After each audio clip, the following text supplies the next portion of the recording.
صدای مورد علاقت میتونه هر صدایی باشه. هایده. صدایی که ازش متنفری؟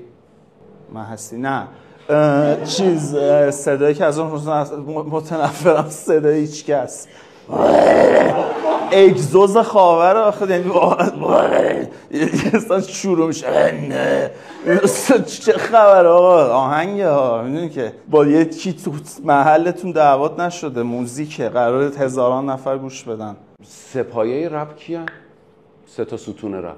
زد بازی هست یاس حتما باید باشه چون من خودم مثلا بیشتر به اون علاقه دارم. حسین باید باشه. این 3 تا هیچکس و پیشرو بقیه مزخرفات دیگه هم یه ستونش. آقا ما طرفدارشونیم. میدونم خب دارم میگم اون اکیپ معترض و درب داغون و اینا اونام یعنی سروش و رضا که همه توی یه گروه دیگه. ممنونم ازت که ما طرفدارشونیم به اونا میگی دست درد اشکال نداره.